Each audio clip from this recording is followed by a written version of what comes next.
Welcome into Philthy, a Philadelphia Eagles podcast presented by I Said What I Said. I'm Brad Wakai. That's Tyson Gentry. Eagles coming off a 1-0 week on Thursday night against the Dallas Cowboys. Tyson and I broke down that game. We're going to be here with you all season long, Eagles fans, as we had some good luck last year as we did a podcast on the Eagles and they won the Super Bowl, got red hot. So, Tyson, we're back in the saddle doing this for this season once again. Yes. What do you feel? Like, we're going to get into it, but do you feel like this is a Super Bowl rematch? Like, do you feel the same way you felt in 2022 or 2023? Excuse me. After the Chiefs had won the Super Bowl, are you a little less amped for this one? I'm a little less amped for sure because the Eagles won the Super Bowl. It's like, okay. And I think if the Chiefs would have kicked the Eagles' ass in the first iteration of that game instead of them coming back and the Eagles collapsing, I wouldn't have been as angry, amped up for the Super Bowl. Of course, it's a Super Bowl, but you know what I'm saying. It was like it felt like one got away. Oh, we got a chance to pull one over on these guys. And then this one, it's like, all right, yep, we beat them. We'll see what happens this time around. Maybe it's the way that they looked in Brazil too that's contributing to that. But I was just thinking about that today. I was like, it feels a little weird. I'm not like frothing at the mouth. Me either. Now I want the Eagles to win, right? Like, yes. We all do. Like, I mean, people were freaking pissed in the second half, and people are already calling for Kevin Patullo's head. Tyson and I went over all that stuff, but we're moving on, as Bill Belichick says, on to Kansas City. But before we dive into everything, where Tyson and I are going to look at the offense versus the defense and how the Eagles match up and how the Eagles defense matches up with the Chiefs offense. And then we get into our game predictions, bold predictions, and our SGP to try to make everybody a little cashola.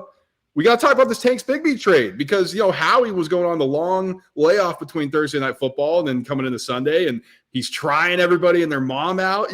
We got Mike Hilton. Everybody's like, oh, is Cooper DeJean going to go to the outside? And then all of a sudden, Howie Roseman pulls a deal and pulls the trigger for getting Tank Bigsby to Philadelphia from the Jacksonville Jaguars. First reaction, and then we'll go into compensation stuff. Just headline, Eagles acquire Tank Bigsby. What do you think of that? My first reaction, I texted it to you. I just said Howie side quest. Like sometimes, look, we'll get into the compensation, and I think Tank Bigsby is probably needed on this team, especially if Will Shipley is going to miss some time here with the ribs injury. But like we sit here all the time, and like the dude can do no wrong because he hits a lot. But like we forget about the ones where it's just like, oh yeah, in week 2 of 2025, he traded the 5th and the 6th for Tank Bigsby. There's a number of those that you can go find in Howie Roseman's track record there. But like as a downhill runner, I think it's awesome. Like maybe they're viewing Will Shipley a little bit more as a pass catcher, even though he is hurt. But when he comes back, like I think this is maybe a little longer term thinking than we're giving it credit for. The compensation is kind of the real hang up where it's like it was really a 5th and a 6th for Tank Bigsby. Like sometimes good players go for 5th and a 6th in this league, but Howie Roseman knows far better than I do. And I think that the kick return thing is like both excellent coach speak and general manager speak is like he's not here to take anybody's job, but we were exploring this. So I think it's half that, because I think he's going to take somebody's job. And then I also think it's half, they wanted to improve the kick return thing, and Tank Bigsby is awesome. Plus, dude, it's a sick name to have on the team. Well, I think this is an awesome trade. And I think he is a good player. And you're kind of pointing it out there, and I think you do too. But you're saying, well, 5th and 6th, get some good players. I think that's how they view him. And Will Shipley is under a rookie deal, so it's not like he's on an expiring, like he's going to be around, and Bigsby is as well. So these two guys are going to be in the mix. Now they also have AJ Dillon. He got some burn when Shipley went down with his rib injury, but I don't know how much of a factor he's going to be. And then you get the downhill runner, like you said, that you would get from AJ Dillon by acquiring Tank Bigsby. So I think the kick return thing is an aspect of this, but that's not the only thing. I think Tank Bigsby, even if Will Shipley's healthy, is now the number 2 running back on this team. Gives you a little different look than Saquon. If you're trying to run through the tackles like the Eagles tried to do against the Cowboys and didn't quite work, I think Bigsby may be a little bit better suited for that. And then you can combine that with the little thunder and lightning, get Saquon Barkley on the outside a little bit more and some zone stretch concepts, things like that. But I like this trade for the Eagles. Like not only Tyson, the kick returns up, the highest percentage it's been in week 1 since 2010 or something like that. I saw the NFL put that out. So you need a weapon back there. And you got one with Bigsby at least to get downhill. It's also like one of those things where this is almost a bigger win if Tank Bigsby plays 8 snaps a game than if he has to come in here and take this thing over. Because if he has to come in here and take this thing over, that means that Saquon Barkley is on the bench for some reason, and I'm not putting anything out into the universe. But I'm just saying, like, it might age better as Eagles fans if like this dude is getting 4 handoffs a game instead of 15. Eagles will have 3 remaining 5th-round picks in the upcoming NFL draft. That's the other part. They have trade. 13 picks before this deal. There's still plenty of time to do extras and comp picks, all that stuff. But yeah, like if I can't believe this wasn't cornerback too. There's plenty of ammo left to do that too. Yeah, there's plenty of time, and then some people get cut, some people Speaking of getting cut, traded, things like that. I know we don't have this on the show sheet, but the Eagles released Gabe Hall. They waived Gabe Hall, defensive tackle, which seems weird to me. Like this is a dude that played real snaps for you in week 1. You have Ojulari, you have Okoronkwo, who were both healthy scratches on the edge, where you have more depth. And if Will Shipley's not going to IR, the Gabe Hall cut makes more sense. But like if he's hurt enough that you want to go acquire Tank Bigsby, maybe just throw him on IR and keep this guy, because we talked about in the preseason felt like how he didn't try to sneak as many through the goalposts this year with trying to get cute with the waiver wires, and I couldn't find anything before the show on if Gabe Hall got claimed, so maybe I'm speaking out of turn here and he's just going to be back on the practice squad, no worries. But that was interesting. Yeah, and that's something to keep an eye on. As Tyson mentioned, the injury stuff, and we'll get into the reports because we are recording on Wednesday. And the practice report coming out is Dallas Goedert did not practice with his knee injury. Now, Tanner McKee, backup, third-string QB, with his right thumb, didn't practice. That's expected. And then Will Shipley, like you mentioned, it's being termed as an oblique injury, which is strange because a lot of thinking based on the expected injury stuff coming out of Thursday night was that it was some rib issue or some broken ribs or things like that. So being coined as an oblique, that's something notable, Tyson, because that's much better road to recovery than if it's broken ribs. I think the show here is Dallas Goedert. Sure. That's the one where you're thinking to yourself a little bit. Way more involved in week 1 than anybody thought he was going to be. And maybe that's Kevin Patullo. Maybe it was the way the Cowboys played him. Maybe it was just the fact that it was week 1 and they ran zone every play, so nobody else was open. He's a huge part of this football team. Like, we love Grant Calcaterra. We love, pretty much all tight ends, you and I. But, like, Kylan Granson isn't going to do the things that Dallas Goedert did. And I think that's a pretty big one to watch heading into Sunday. Yeah, and then the limited guys in practice, Leonard Dickerson, left guard, pretty important. His back has had him limited, not the knee that he got surgery on. And then Jalix Hunt, edge rusher, hip injury, that is keeping him limited. Both probably are going to go, Tyson. I think it'll be interesting to see how Dickerson responds, especially during the game. But, that back is something to keep an eye on, especially on the interior against Chris Jones. So that is certainly something to note. But let's move forward here. Let's get into the Eagles offense versus the Chiefs defense and how we see this thing stacking up, because if Kellen Moore's back, we have a better idea how this thing is going to look, right? Because we have a year of data against Steve Spagnuolo's defense. Now, the thing that we do know is Jalen Hurts has played against the Steve Spagnuolo defense for a while, and he's had success against the Steve Spagnuolo defense. And a lot of this thing coming out is, well, this is going to be Jalen Hurts' offense. It's not going to be one particular coordinator's offense. So if you're an Eagles fan and if you're going into this game, you're like, well, how's that going to look? How's Patullo going to do? Things like that. If you buy into what the Eagles are saying, oh, this is a Jalen Hurts offense, you should be pretty confident going into this thing. But where do you stand as we're watching the Eagles coming off that Thursday night game with the first-year play caller against this Chiefs defense who still's got some guys and still has one of the best, if not the best, defensive coordinators in the game? Yeah, it's hard. Like, this is a team that nobody really can run the football on no matter what. And Philadelphia found that out in the Super Bowl, but they didn't have to do it. And maybe this is a new year, new team, and this will be the one to pop off. I'm just saying that Steve Spagnuolo's rush defenses historically in Kansas City have been really, really good. That said, like, there has to be more motion, especially if you're going to try to get A.J. Brown more than one target, if you're going to try to get Devontae Smith more than 3 targets. Because in 2023, we were all so mad at Brian Johnson because the Eagles never ran motion, and they just kept running the same plays. And I'm not saying Kevin Patullo is Brian Johnson, but I'm just saying that the percentage of plays that they ran motion on last week was the lowest in the league, and it would have ranked as the lowest in the league a season ago. So hopefully you see that a little bit of an uptick there. Just make things a little easier. But if you watch the America's Game documentary, you saw Jalen Hurts had a list of plays that he wanted Sirianni and Kellen Moore to call at some point. In his words, the dagger was on there. So you feel a little bit more confident that like this is a guy who's seen this defense a bunch and played against this defense a bunch and is going to have his input heard by the coaching staff. I am still like, we don't know what we're getting from Kevin Patullo as far as like what the offense is going to look like, because in the first half against Dallas, it was different than in the second half against Dallas due to like the crazy weather delay. And so we didn't learn like anything, dude. That's kind of where I'm at.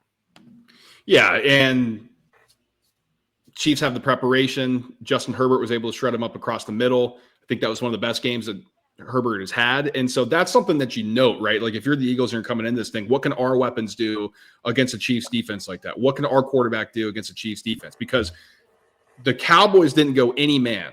Like they didn't play a single snap of man coverage against the Eagles. Everything was in a shell. Everything was in a zone. And it allowed the Eagles to just take the points in front of them, take the yards in front of them. And that resulted in a ton of points in the first half. And then things got wonky. So it's hard for us to really make a judgment here, Tyson, because of the second half. It's like it was so strange. You had the halftime and you had another extended delay. Like what was everybody's mindset?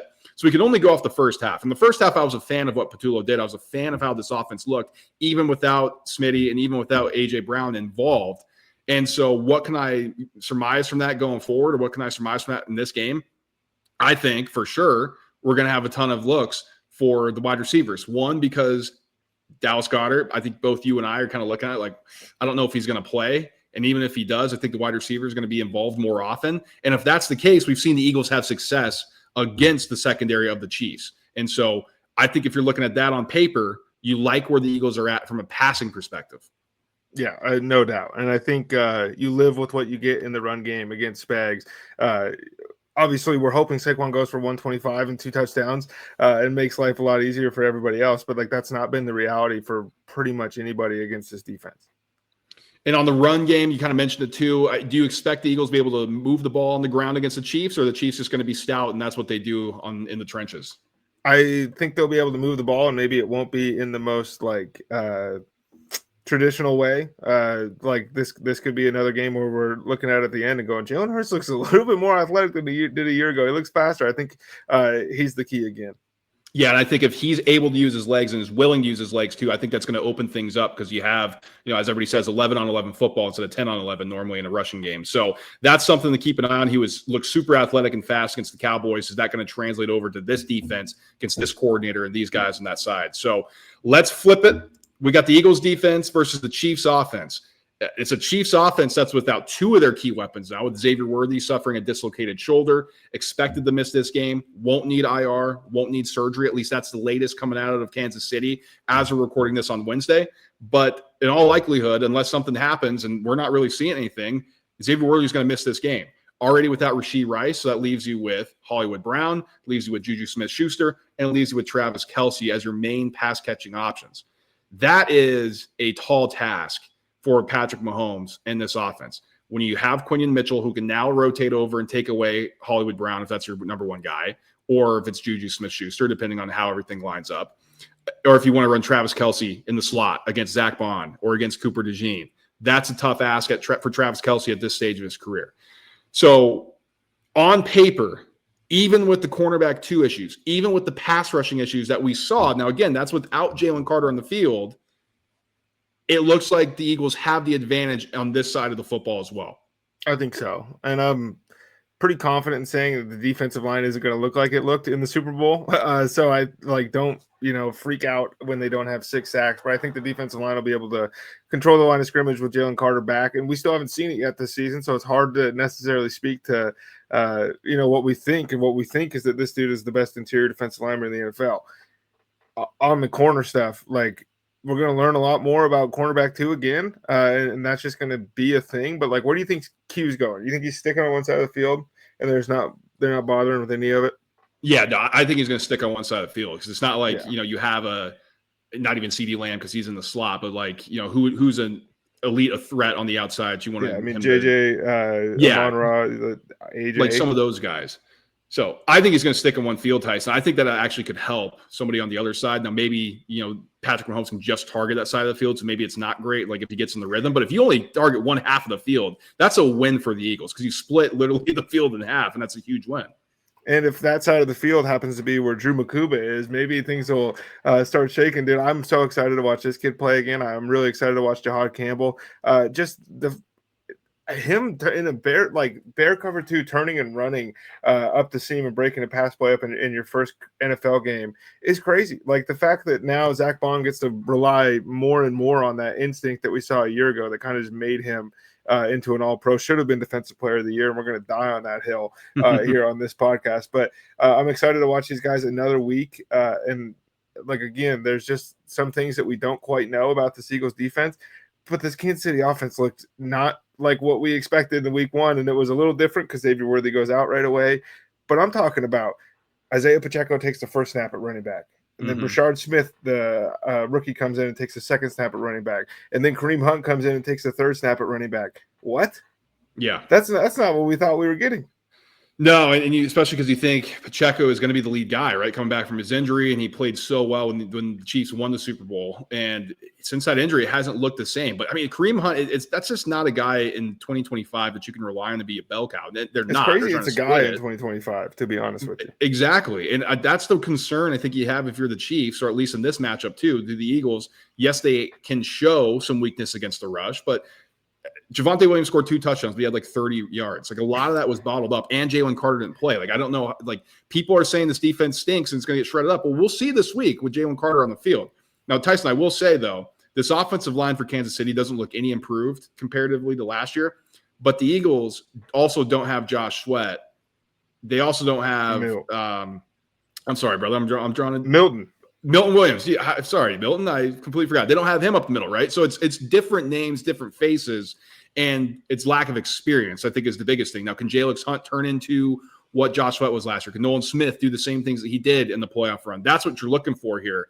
But it is a different matchup, except for when you look at the Chiefs' offensive line that's largely the same and looks the same in the struggles that they've had.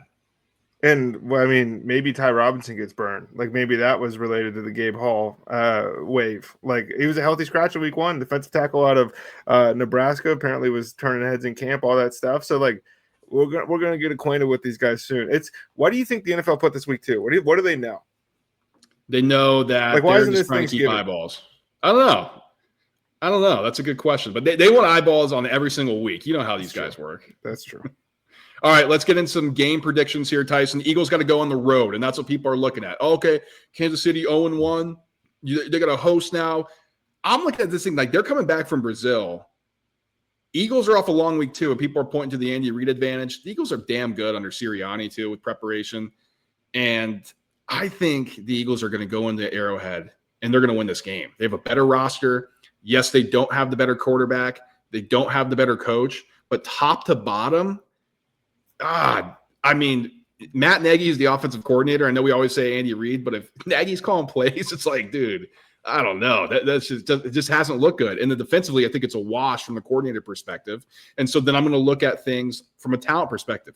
There isn't a unit except for quarterback on this team or on this field that the Chiefs are better at. So, yes, you have the better quarterback. Eagles have the better rushing game, better offensive line, better defensive line, better secondary, I think. Now, just because Quinion Mitchell, I know McDuffie's good, but the matchup against A.J. Brown has not been good. And I like the linebackers for the Eagles as well. So maybe that's me looking at things through green-colored glasses. But we saw last year, Tyson, it's a largely the same roster.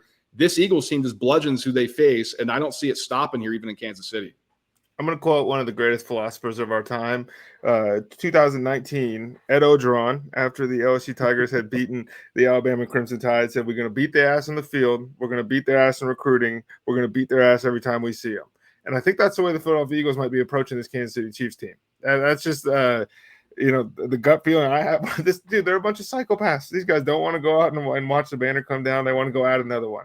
And I think that this is a necessary stop on the way. And it's also week 2. And I'm not going to pick against the Birds in week 2. Like, I'll pick against them in week 10 when they play somebody, but I think Philly gets it done here.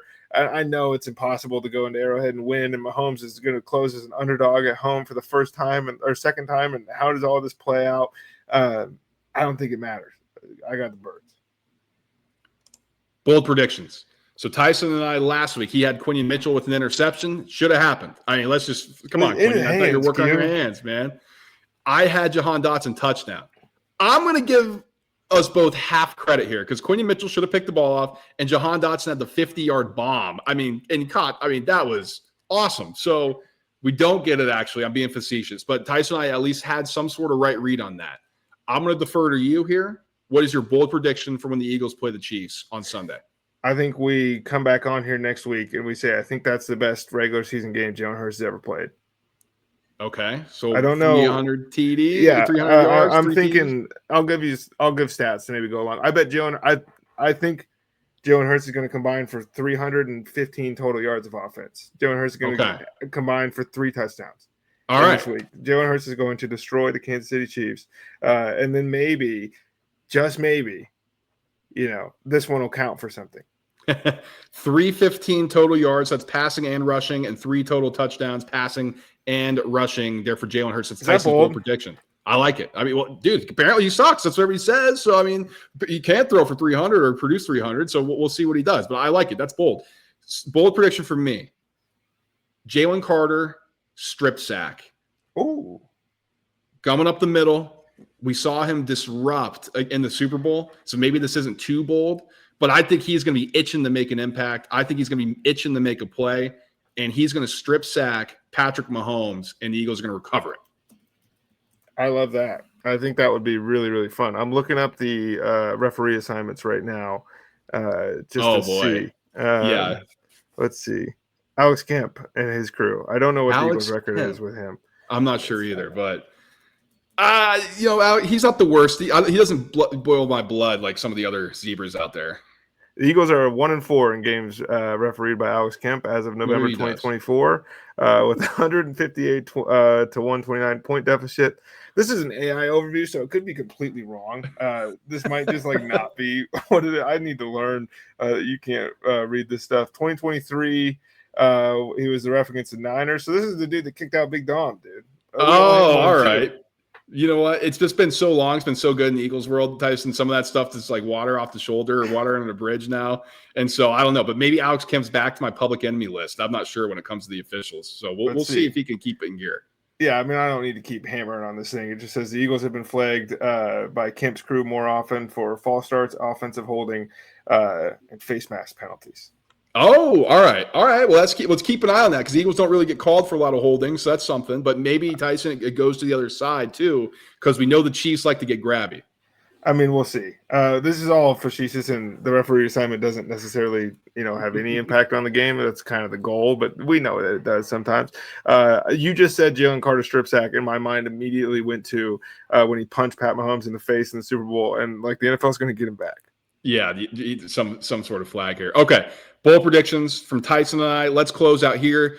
SGP, folks. And we got to pull up what happened last week because Tyson and I, it was a strange game. We had Eagles -5.5 as we wanted to get it under a key number. That didn't get home, so we lost on that. But we had the right read on Barkley touchdown, Jalen Hurts touchdown, CeeDee Lamb 5+ receptions. And I don't think anybody saw that A.J. Brown was going to be doing cardio in that game. We had him for 60+ receiving yards. That did not get home. So the +862 SGP on FanDuel, we got 3 legs out of the 5. Not quite good enough, Tyson. So as we started cooking into the lab and getting things rolling, I think we're pretty confident about what we got going on now.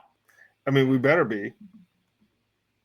What did we take here? Things. I mean, AJ Brown 80+ receiving yards, Devontae Smith 50+ receiving yards, Saquon Barkley touchdown, Isaiah Pacheco touchdown. People, I want to get out in front of this right now. Brad is the one predicting touchdowns for the Eagles' opponents. I don't want any credit for that, even if it hits. I don't want to touch that one. We think AJ Brown's going to get the ball more. We think Devontae Smith's going to get the ball more. I think that we're coming on here next week saying that's the best regular season game Jalen Hurts has ever played. I think those two things go hand in hand. The Saquon Barkley touchdown, kind of goes without saying. He didn't get one in the Super Bowl. We think he wants one. And then it's also with these, Brad was explaining to me, correlated same-game parlays. In the state that I live in, we can't same-game parlay. I was blind to all this. So the odds are just better with Saquon in here at -160 than they are with Jalen Hurts at -145. Yeah, we don't want to say that too loud, maybe for some people, because I mean, DraftKings, maybe they'll nuke it a little bit. But this parlay plus Punched, dude. We're 2,100. True, we punched it in. So you folks will be watching. Get this in ASAP. But plus 2,100 on DraftKings. So yeah, we're rolling it up a little bit. But we think AJ Brown's gonna have a big game. I mean, he's historically cooked against the Chiefs secondary, just bigger than McDuffie. We think he's gonna be involved heavily. Same with Devontae Smith. Sometimes he just needs 2 catches to go over this number. We think that's gonna happen here. The Barkley touchdown, it's not just about him wanting to get in the end zone, Tyson. I think old Coach Sirianni wants to get his guy into the end zone too. And that's a big thing when we get on the goal line sometimes. It's like, yeah, we can run the tush push. Let's see if Saquon can get in before we go to the bread and butter. And Tyson's calling out for the Pacheco touchdown. Folks, here's the thing. I don't think the Chiefs are getting shut out. Now, if they do, that'd be awesome. And I'll stay on here and I'll put my hand up and say I apologize. But we think that Hollywood Brown's going to get in against Quinion Mitchell. We think that Juju Smith-Schuster's going to bust up the secondary. I don't know, man. So if I think the Chiefs are going to score, Pacheco can get into the end zone, especially if the Chiefs, which Andy Reid, I don't know when he started to run the football all of a sudden, but when they get into the red zone, he just is obsessed with going ground and pound. So I think Pacheco is going to have opportunities to get into the end zone. Yeah, I mean, there's plenty of Eagles fans that remember like a pitch to Correll Buckhalter that results in a fumble, and now he just turns around and hands it off. Exactly. I don't know. It would have been nice back in the day, but that's it for our week 2 preview as the Eagles have a Super Bowl rematch against the Kansas City Chiefs. Like, subscribe, and share the show. If you're an Eagles fan and you found us on the search feed, and if you're a fan of the NFL, Tyson and I also do the podcast on this channel, I Said What I Said, where we talk about all things NFL and we break down college football. So if you're interested in that, smash the subscribe button so you don't miss a single thing we do on the NFL front and on the Eagles front as we take you through the season here on Philthy. Smash the like button on the way out as well. And if you're listening to podcast form, 5 stars on Apple, 5 stars on Spotify. And then share it with a friend. Share it with your coworker who's an Eagles fan. Share it with a Giants or a Cowboys fan. Let's get these guys riled up as we show them what an actual football team looks like. I think that's great. I mean, yeah, share it with your coworker's brother or like whatever else that you said off the top.